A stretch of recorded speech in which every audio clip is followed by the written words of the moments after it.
Hi, Sandy. Good morning, Mr. Martin. Anything new? Everything is quiet so far. Mr. Blair is in his office. Oh, good. I'll be with him in a few minutes. Morning, Larry.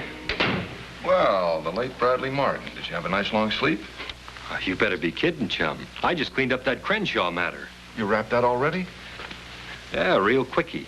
In just 24 hours, I made a lady happy, unhappy, and happy again. What happened? Well, her diamond necklace hadn't really been stolen.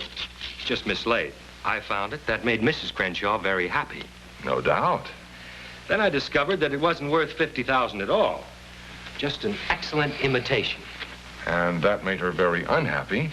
Yeah, I figure she'd been cheated by the jewelers, but she hadn't. Mr. Crenshaw had made the substitution. He borrowed the real diamonds to use as security in some deal. Finished with them and brought them back. And they all lived happily ever after. Including us. Good. I wish they could all be as easy as this. Yeah. Yes, Sandy? Mr. and Mrs. James Andrews are here to see you and Mr. Martin. They don't have an appointment, Mr. Blair, but they're very anxious to see you. It's a matter of life and death. All right. Send them in.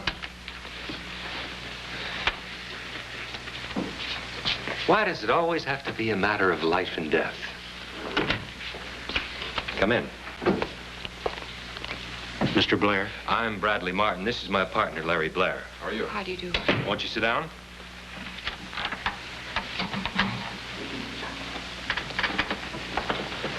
Now, what can we do for you? Our son, Christopher Andrews, is accused of murder. He didn't do it. He couldn't. Christopher couldn't do a thing like that, ever. Charlotte? Now, honey, we have to tell these gentlemen the facts. Well, let's get one fact anyway, Mr. Andrews. Just where is your son now? He's in jail. Uh-huh. And who or whom is he accused of killing? A man named Preston Wells. Well, I read something about that in the paper last week. Preston Wells. Prominent attorney, wasn't he? Killed in his apartment on Sutton Place? Yes, that's right. As I recall, didn't your son confess? Chris was there all right at Mr. Preston's apartment, but he couldn't have killed him. We only know what Chris and the police have told us. Someone called them and said there'd been a murder in the Preston apartment. When they got there to investigate. Mr. Andrews, I think that this is more of a case for a good attorney than for us. Chris refuses to be defended.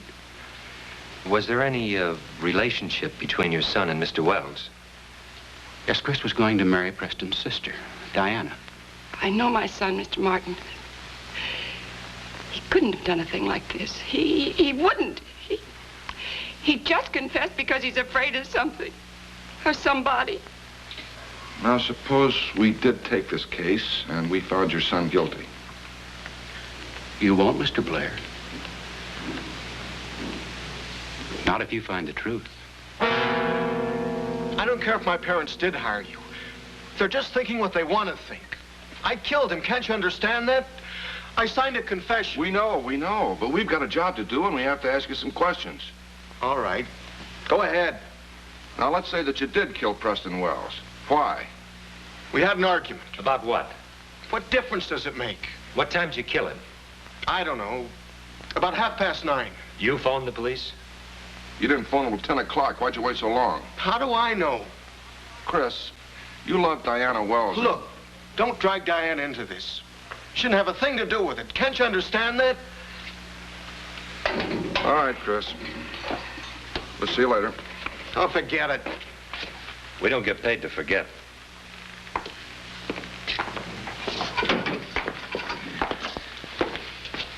Pretty mixed up, isn't he? Yeah.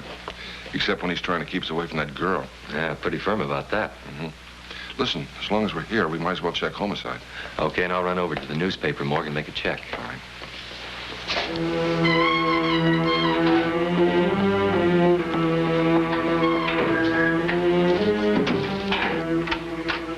Mike, me boy, how are you? Larry, how are you? I'm fine. What's in your mind? Are you on the Preston Wells case? On it. What's to be on? It's on ice. That's merely a matter of personal opinion. How about let me take a look at the file? Okay. Always like to cooperate with the FBI. Now, Sergeant, you know that Brad and I aren't with the FBI anymore. Well, how did you two guys get smart? Get off this penny ante private eye kick. Go back with Uncle Sam. It might not be as penny ante as you think it is. Let's see the files.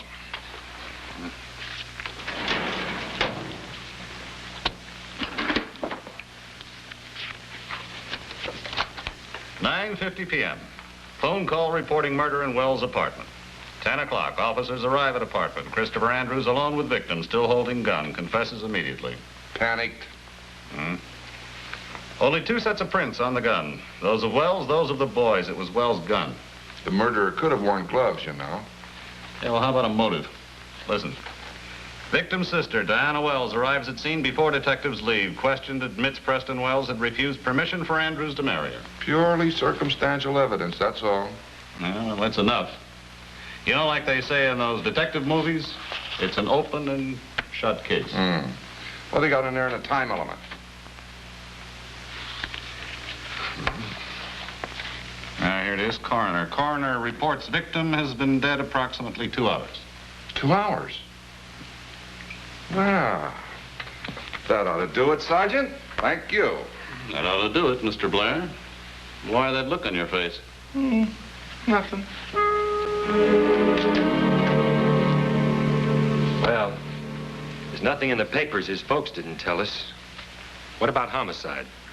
Well, they've got something that punches another hole in the boy's confession. Oh? You remember he said that he killed Wells around 9:30? Yeah, and the police were called about 10. That's right. Now, the coroner's report had him dead 2 hours by the time they got there. Brad, somebody killed Wells around 8 o'clock. His sister, for instance? Who knows? What do you think? I think I ought to pay the little lady a visit. How about meeting me outside her place in about an